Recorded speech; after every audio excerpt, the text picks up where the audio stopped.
بناوی خدای بخشنده مهربان، ملیارها ملیار حمد و سنا و سپاس و ستایش بۆ ذاتی پاکی الله کە خاوەنی هەموو ناز و نەعمەتەکانە. درود و سەڵات و سەلام بڕژە بەسەر جانی پاکی پێشەوامان، نوری چاو تاجی سەرمان، محەممەد المستەفا صلى الله عليه وسلم، و لەسەر یار و یاوەرانی و لەسەر شوێن کەوتوانی تا ڕۆژی دوای. ئازیزان و خۆشەویستان، ئێمە لایەزال لە بەرنامەکەی خۆتان ڕێگای گەیشتن باسی بەرەکەتەکانی سەڵاوات لێدان باز دەکەین لە دیداری محەممەد المستەفا صلى الله عليه وسلم. گوتمان یەکێک لە هۆکارەکانی قوتار بوونتە لە هەول و ناخۆشی و ناڕەحەتیەکانی ڕۆژی قیامەت. یەکێکی تر لە بەرەکەتەکانی سەڵاوات لێدان ئەوەیە ئەبێتە نور لەسەر پردی سیرات. الله ئەکبەر، الله ئەکبەر. ئازیزانم، لە بیدایەتەکانی حەڵقەی بیدایەت باسی ناڕەحەتی قیامەتم کرد، ناڕەحەتی مەحشەرم کرد. یەکێک لەو ناڕەحەتیانە پەڕینەوەی لەسەر پردی سیرات کە خوای گەورە ئەفەرمێ وئین منکم إلا واردها كان على ربك حتما مقضيا ثم ننجي الذين اتقوا ونذر الظالمين فيها جثيا. دەفەرمێ هەرچێک لە ئێوە هەیە ئەبێ بەس ئەم پردەدا بڕوە. وئین منکم، هەمووتان بەسە ئەو پردەدا دەڕۆن. كان على ربك حتما مقضيا، خوا بڕیارێکە بڕیتەوە کە دەبێ ئێوە بەسەر ئەم پردەدا بڕۆن. ثم ننجي الذين اتقوا، ڕاستی ئەوانەی لە خوا ترس بوون، ترسان لە خوا، خۆیان دوور کرد لە غەزەبی خوا، ئەوانە قوتاریان دەبیتن. یەکێک لە هۆکاری قوتار بوون سەڵاواتدانە لە دیداری محەممەد المستەفا صلى الله عليه وسلم. چونکە ئەو پردی سیراتە تاریک تاریکە، ئەگەر نورێکت پێ نەبێ بەڕاستی قوتار نابی. بۆیە منافقەکان کاتێک کە ئێمە ئەبینن ئەپەڕینەوە نورمان پێیە ئەفەرمی انظرونا نقتبس من نوركم، توخوا ڕاوەستن، توخوا ئینتیزارمان کەن، تۆزێک نورێکمان بدەنێ تا ئێمەش لەگەر ئێوە قوتار بین. بەڵام نا، فەرجعوا وراءكم فالتمسوا نورا. بڕە لە دنیای نورتانی نابایە، بەڕاستی بە ئەو نورە زۆر ببین. خاصەتەن سەڵاوات لێدان لەسەر دیداری محەممەد مستەفا صلى الله عليه وسلم. والله ئەو سەڵاواتانە هەموو ئەبێ بە نور پێش دڕووناک ئەکاتەوە بە قوتار ئەبی لە ناخۆشترین هەول و ناڕەحەتی مەحشەر و ڕۆژی قیامەتدا. سبحان الله، ئەو کەسەی کەوا سەڵاوات زۆر لێ دەداتن، سبحان الله، ئەبێتە کەفارەتی مەجلیس. هەر کەسێک کە لە مەجلیسی قسە و لەغو و قسە و زۆر کرا قسەی بێفائیدە، ئەو مەجلیسە ڕۆژی قیامەتی حەسرەتە، ڕۆژی قیامەتی نەدامەت و پەشیمانیە. چۆن ئەو حەسرەت و نەدامەت و پەشیمانی ڕەشکەمەوە بە سەڵاوات لێدان لە دیداری محەممەد المستەفا صلى الله عليه وسلم کە لە فەرموودە داهاتیە کەفارەتی مەجلیس ئەوەی بڵێ سبحانك اللهم وبحمدك أشهد أن لا إله إلا أنت نستغفرك ونتوب إليك.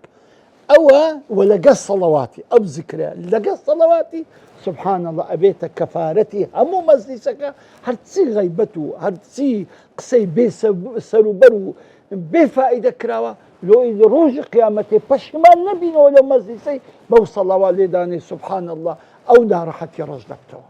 لەو بەرەکەتەی یەکێکی تر لە بەرەکەتەکانی سەڵاوات ئەوەیە ئەبێت بە بەرەکەتی دڵت و بە بەرەکەتی تەمەنت. سبحان الله، ئەو تەمەنەی کە هەیتە هەمووی پڕخۆڕی پڕ خێر و خۆش و بەرەکەت دەبی و دڵیشت پڕ بەرەکەت دەبی. دڵت ئازیزام، ئەو شەڕەی ئێمە بۆ دڵە، بۆ دڵ، ئەو هیمەت و ئەو هەموو خۆمانیکردنە بۆ دڵە. دڵ ئەمە دڵمان بەقوڵ بێت، دڵمان بەهێز بێت، دڵمان چالاک بێت، چەپوک بێت، تاکو بتوانی بگاتە ئەو مەقامە بەرز و گەورانێک کە خوا بۆ عەبدە ساڵحەکانی داناوە. دێکەواتە بەڕاستی سەڵاوات لێدان هەم بەرەکەتی تەمەنتە، هەم بەرەکەتی قەلبیشتە. خاڵێکی تر لە بەرەکەتەکانی سەڵاوات لێدان ئەوەیە کە بەڕاستی ئەبێتە زیاتری پێغەمبەری خوات خۆش دەوێت صلی الله عليه وسلم. ئێستا چەندت خۆش دەوێت چەند سەڵاواتی لەسەر لێ بدێ ئەوەندە و ئەوەندە و چەند قات و چەند قات زیاتر پێغەمبەری خوات خۆش دەوێت صلی الله عليه وسلم. هۆکارە بۆ زیادبوونی محەبەتی تو بۆ پێغەمبەری خوا صلی الله عليه وسلم. وبالعکسیش یەکێکی تر لە فائیدە و بەرەکەتەکانی سەڵاوات لێدان لەسەر پێغەمبەری خوا عەلەیهی سەڵات وەسەلام دەبێتە هۆکاری کە ئەتوو لە دڵی پێغەمبەری خوا عەلەیهی سەڵات وەسەلام شیرین و خۆشەویست بی. ئەڵڵا هەر ئەوەمان بەسە، وەڵڵاهی ئەوەمان بەسە. چەند سەڵاوات لەسەر پێغەمبەری لێ بدەی عەلەیهی سەڵات وەسەلام، چەند ناوی تو لە خزمەت پێغەمبەری خوا عەلەیهی سەڵات وەسەلام عەرز بکرێ، سبحان الله ئەوەندە تۆ لە ناو دڵی پێغەمبەری خوا عەلەیهی سەڵات وەسەلام جێت کردیتەوە، بووی بە خۆشەویستی پێغەمبەری خوا صلی الله عليه وسلم. الله أكبر. براسي أو النعمة، براسي أو النعمة إنسان سبحان الله ببيت ماي أوي ببي خوشويستي محمد المصطفى صلى الله عليه وسلم. وخالي شي تريش لا بركة كاني صلى الله عليه لسبي غنبري خو عليه الصلاة والسلام أوي دبيت ماي أوي كقلب الزندوبة بنيته. عزیزانم ئێمە هەموو غەم و پەژارەی ئێمەیە کە بەڕاستی دڵمان نەمرێ، دڵمان ڕق نەبی، دڵمان نەخۆش نەکەوی، دڵمان نەمری، هۆکارێک بۆ ژیانی دڵت سەڵاوات لێدانە لەسەر پێغەمبەری خوا صلی الله عليه وسلم. الله ئەکبەر. یعنی بەڕاستی ئەو کەسەی کەوا سەڵاوات بەردەوام لەسەر پێغەمبەری لێ دەدا صلی الله عليه وسلم بەڕاستی ئەو دڵی زندووە، ئەو دڵی گشاوەیە، ئەم دڵی نورانیە، چۆن بەرەکەت دەخاتە کارت، چۆن بەرەکەت دەکاتە تەمەنت، ئەوها بەرەکەت دەکاتە دڵیشت زندوو دەمینێتەوە. ئازیزانم بەڕاستی قسە و چیرۆکی ئەوانەی کە سەڵاواتی لەسەر پێغەمبەری لێ دەدەن عەلەیهی سەڵات وەسەلام ئەجگار زۆرە. یەکێک لەو کتێبە خۆشانەی کتێبەکەی ئەندازیار عوسمانە کە ناوی موژدەکانە، کتێبێکی زۆر زۆر خۆشە، کۆمەڵک موژدەی تێدایە کە ئەوانەی کە بە خزمەت پێغەمبەری خوا گەیشتوونە صلی الله عليه وسلم. دوو نمونەتان لۆ دەیم و ئەگەر لە کتێبەکەشدا نەبی ئاساییە، چونکە کتێبەکە زۆر قسەی خۆشی تێدایە زۆر. یەک لەو موژدانە کابرایەک ئەیگوت زۆر سەڵاواتم لەسەر پێغەمبەری لێ دەدا صلی الله عليه وسلم. ئەفەرمی شەوێک بە خزمەتی گەیشتم، هۆکارێک لە هۆکاری بە خزمەت بگەین بە خزمەتی پێغەمبەری خوا عەلەیهی سەڵات وەسەلام سەڵاوات لێدانە. هەمومان ئاوەختمانە جارێک خوای گەورە لە خەو بە ئێمە پیشاندە، یەک جار بەس بە خزمەتی بگەین هەموو ئاواتی ئێمەیە. جا بەڕاستی کەسێک بە خزمەتی بگا لە خەودا بەڕاستی نعمەتێکی گەورەیە. ئازیزان دەزانی هەندێک کەس هەبوونە هەموو شەوێ بە خزمەت پێغەمبەری خوای گەیشتینە صلی الله عليه وسلم. یەک لەوانە ئیمامی ئەحمەدی کوڕی حەمبەل سبحان الله زۆر لە کوردانیش هەنا، یەک لەوانی کە زۆر بە خزمەت پێغەمبەری خوای گەیشتی عەلەیهی سەڵات وەسەلام مامۆستا شەمالی ڕەحمەتی کاکە ئەحمەد موفتی زادا. بەڕاستی ئەو پیاوە نازدارانە زۆر بە خزمەتی پێغەمبەری گەیشتوونە صلی الله عليه وسلم. بە تایبەت کاکە ئەحمەد موفتی زادا بەڕاستی زۆر بە خزمەت پێغەمبەری گەیشتیە عەلەیهی سەڵات وەسەلام. ئەو 9 ساڵەی کە لە ئینفرادی بووە، بە تەنها لە سزم بووە، لەو هەموو زوڵم و ستەمەی کە لێی کراوە، دڵخۆشی ئەو کاکە ئەحمەدەی، ئارامی دڵی ئەو کاکە ئەحمەدەی محەممەد المستەفا بووە صلی الله عليه وسلم کە زوو بە خزمەتی گەیشتیە و چەند گفتوگۆ و چەند حیوار و قسەی خۆشیان پێکەوە کردووە. بەداخەوە کاکە ئەحمەد فەوتی کرد، هەموو ئەسراری خۆی بۆ ئێمە نەجێراوە، هەموو قسە خۆشەکانی کە لەگە پێغەمبەری خوای کردوێتی بۆ ئێمەی نەجێراوە. بەداخەوە ئەو پیاوە گەورانە ئەڕۆن ئەو هەموو ئەسرارەی لەگە خۆ ئەبن. جا ئەو پیاوە ئەڵێ زۆر سەڵاواتم لەسەر پێغەمبەری لێ دەدا صلی الله عليه وسلم. فەرمووی ڕۆ شەوێکیان بە خزمەتی گەیشتم، فەرمووی وەرە فلان، وەرە بە ئەو دەوەت ماچکەم کە بەڕاستی تۆ زۆر سەڵاوات لەسەر پێغەمبەری خوای لێ دەدەی لەسەر من لێ دەدەی. فەرمووی وەڵڵاهی شەرمم کردە، شەرمان ڕووم سۆران. فەرمووی ڕوومەت دەوی مبارەکی ئەبێرم کرد. ئەفەرمووی وەڵڵاهی کە هەستام بۆنی میسکم هەر هەموو غورفەکەی پڕ کردبوو و ئەوش ئەو ڕومەتەشم ماوەیەکی دوور و درێژ ئەو بۆ نەخۆشەی دەوی پێغەمبەری صلی الله عليه وسلم لێ دەهات. الله ڕاستی مژدەکی خۆشە. باسی اختیارێکی خەڵکی هەولێرتان بۆ بکەم. مامۆسایەکی بەڕێز و عەزیز خوای گەورە تەمەن درێژ و سەحەت خۆشی کە ئەفەرمی شەوێک بە خزمەت پێغەمبەری گەیشتم صلی الله عليه وسلم. فەرمووی فلانە کەس بڕۆ فلانە شوێنی کەسێکی لێ ناوی فلانە بڕۆ سەلامی منی لێ بکە و پێی بڵێ ئەو بۆ سێ شەوە سەڵاواتەکانی ناگاتە من. الله سبحان الله. ئەو کەسانی کە بەردەوام سەڵاواتی بۆ ئەنێرن دەزانی ئەگەر نەدنارد پێغەمبەری خوا غەمبار ئەبێ تاقیبت ئەکا لێت ئەپێچێتەوە بزانە ئەو خۆشەویستەی من لۆ سەڵاواتی نەناردیا دەبی کێشەی چ بێ سەڵاواتی نەناردبی. مامۆستا بەڕێزەکەش ئەفەرمی چوومە لای کابرای لە شوێنێک دانیشت بوو تی سەلام لێ کردو جوابی سەلامی داوت اختیارێکی نورانی بوو تم مام حازی جەنابەت فلانی کوڕی فلانی گوتی بەڵێ فەرموو تم والله ئەمن ئەو شەو بە خزمەت پێغەمبەری خوای گەیشتم صلی الله عليه وسلم. فەرمی بڕۆ سەلام لە فلانی بکە و پێی بڵێ بۆ سێ ڕۆژە سەڵاواتەکەی ناگاتەم. ئەو مام حازی هەنگریە زگم پێسووتا لە گریانەکەی.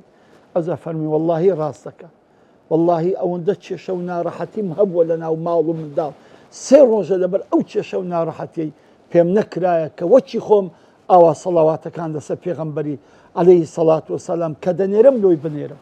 سوبحان الله. ئازیزانم واللهی هۆکارێک لە هۆکاری ئەوەی کە فەقیریمان لە کۆڵ ببتەوە لێدانی سەڵاواتە لە دیداری محەممەد المستەفای صلی الله عليه وسلم. مامۆسایەکی سلێمانی بڵاوی کردیتەوە پێم خۆشە لە یوتوب بۆ خۆتان ببینەوە. مامۆسایەکی سلێمانی کە دانیشتە لە تەنیشتەویش مامۆستا مەلا محەممەدی فایقی شارە زۆریش خوا تەمەنی هەمووان درێژ کە ئەویشی لە تەنیش دانیشتووە لە مەزلیسێکە دەجێرتەوە. من قسەی ویتان لە بۆ نەقڵ ئەەکەم. ئەفەرمی لە پێش مزگەوتێ بووم کوڕە گەنجێک ئەو خەڵکی سلێمانی هات گوتی مامۆستا ڕاوەستە دوو قسەم پێکە. فەرمی فەرموو کاکە فەرمی واللهی مامۆستا شتێک هەیە لە ژیانی من حەزم لێ پێت بڵێم. فەرمووی چییە؟ گوتی واللهی مامۆستا ئەمن پیاوێکی دەستکورت و فەقیر بووم تۆش ڕۆژێک زگم بە ژان کرد ژانێکی زۆر دەمیش چوومە دکتۆری زۆر دەستکورتیش بووم بەڕاستی پارە و شتم نەبوو هەر کۆک بی پارەیەکم قەر کرد چوومە دکتۆری گوتی دکتۆر کە فحسی کردم گوتی وەڵڵا کاکە ئەوە سەرەتانتە ئەگەر هەتا ئینتیشاری نەکردیە و نەبوویتە خەبیثە و دەماری خوێنی نەگرتیا وەرە بە عەمەلیاتەکەت بکەم و زوو لە کۆڵت کەمەوە بەڵام 1 ملیۆنی دەبێ 1 ملیۆن. گوتی ئەمیش گوتم بۆ خودایی دکتۆر جان نیتم بەڕاستی نیتم یعنی ئەو پارەم نییە بە قەرد هاتی بە لای تۆ تمە قەردم کردیا مێم گوتی باشە ئەگەر مەسەلەن 700,000 بینی ئەو عەمەلیاتەکە لۆ دەکەم. ئەو قسەکە ئەو مامۆسایە دەیگێرتەوە بە تەفاسیلی ئەگەر ئەمیش لە ژمارەکان غەڵەت و سەهوم کردبی ئەو لەوێ بە دروستی بۆتان دەجێرتەوە. گوتی هاتمەوە ماڵێ زۆر عاجز بووم زۆر تیکە خێزانم چاوی بە من کەوتی ئەوە سەرەوە عاجزی تم وڵی ئافرەت کو عاجزم بەڕاستی خەبەرێکی ناخۆشم پێ چییە تی وڵی سەرەتامە بەڵام بۆ توێژنەکەم زۆر لە من بە ئیمانتر بوو زۆر لە من وەرەی بەرزتر بوو ئەو زاسیە پیاوەکە ئەوە خەڵاتی خوایە بە توی کردیا ئەوە ئیمتیحانی خوایە سەبرت هەبی. میم گوتی ئێوارێ پاش ئەوەی نوێژە عشایەمان کرد ویسمان بنووی پاش وەختی نووسنێ گوتی پیاوەکە وەرە باش شتێک بکەین تم چییە؟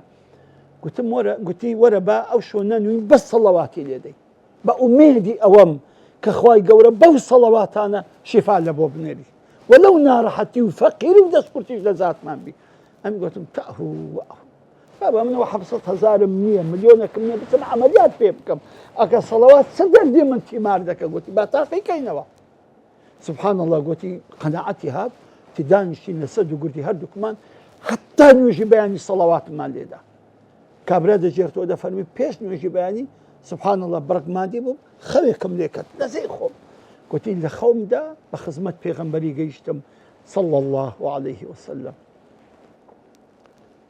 گوتی کە بە خزمەتی گەیشتم فەرمووی فلان تم بەڵێ گوتی بڕۆ ئەوەندە پارەی کە لە بۆ عملیاتەکەی داوایان کردووە بڕۆ ئەو پارەی بکە خێر. چۆن یا ڕەسوڵ الله چۆن بکەمە خێر؟ گوتی یەکێک دێ بەیانی لە پێش مزگەفتی فلانی ئەو مامۆستایی کە دەجێرتەوە مزگەفتەکەی خۆیتی لە پێش مزگەفتی فلانی سعات ئەوەندە یەکێک دێ ئەو پارەی بدێ و حەقت نەبی. ڕاست بە خەبەر هات یا ڕەبی ئەخۆ بخۆم پارەم نییە عەمەلیات بکەم. پێغەمبەری خوا دەفەرمی عەلەیهی سەڵات وەسەلام ئەو پارەی دەبی بدەی یەک کەچی ئەمن دەینێرم. زۆرم پێ سەیر بوو. ئەلمیم ئەو ئەمری پێغەمبەری عەلەیهی سەڵات وەسەلام دیارە نهێنیەکی تێدایە. بیم یەکسەر گوتی هەستان پارەکە بقەر کرد گەڕام لەوی گوتی بیم پارەکە بقەر کرد چوومە پێش مزگەفتەکەی ڕێک لەگەر مەوعیدی کە پێغەمبەر داینابوو عەلەیهی سەڵات وەسەلام دەبین کابرایە کات هیچ ڕیشیشی پێوە نەبوو ئەوە کراسەک و شەروارەشی لەبەر بوو سەلامەکی کرد وتم فەرموو زەنابەت فلانی کوڕی فلانی گوتم بەڵێ وتی ئەو ئەمانەتەی پێغەمبەر پێی فەرمووی عەلەیهی سەڵات وەسەلام بمدێ گوتی یەک موچکم لە تۆقی سەری هەتا بنی پێی بە قەلبی داد یا ئەو چێیە ئەو چێ چ کەسە یارم تۆڵە پارەکەم دایە وەریگرت و ڕۆیشتەوە خلاص. گوتی بە حەقی قورئان چوومەوە ماری ڕۆژ بە ڕۆژ سیحەتم خۆشتر بوو. گوتی ماوەیەکی پێچ زۆر سیحەتم خۆش بوو چوومە دکتۆری تی وەڵڵاهی ئەوەی سەرەتامی لە قەلبی تو نما چت کردیە؟ تو وەڵڵاهی هیچم نەکردی بەس سەڵاواتم لەسەر پێغەمبەری لێدایە عەلەیهی سەڵات وەسەلام. تی گوتی بەردەوام بووم لە سەڵاوات. تی مام موسە بەوەڵڵه ئێستا یەکێکم لەو کەسانێک کە حارم زۆر خۆشە ئەو سەیارەش دەبینی ئەوە ئیمنە لەو ڕۆژی ڕا کە ئەم یەک ساڵە ئەو سەڵەواتێ لێ دەم خوا دەرکەی خێر و خۆشی لێکردنەوە. ئازیزانم واللهی خێر و خۆشی دنیا و قیامەتمان محەممەد المستەفای عەلەیهی سەڵات وەسەلام. واللهی بەختەوەری هەردوو دنیامان محەممەد المستەفایە صلی الله علیه وسلم. با مردی خوابین ئەو دڵی پێغەمبەرەی ئەو دڵە ناسکەی پێغەمبەری خۆشکەین بە سەڵاوە لێدان لە دیداری محەممەد المستەفا و بەو سەڵەواتش بەڕاستی دڵمان گرم و گوڕ و بەهێز دەبێ تاکو ڕۆژ بە ڕۆژ لە مەقامی عوبودیەتدا لە خوای متعال نێزێک ببینەوە تاکو دیدار بە خوای گەورەتان ئەسپێرم. سەلام عەلەیکم وەڕەحمەتوڵڵاهی وەبەرەکاتوه.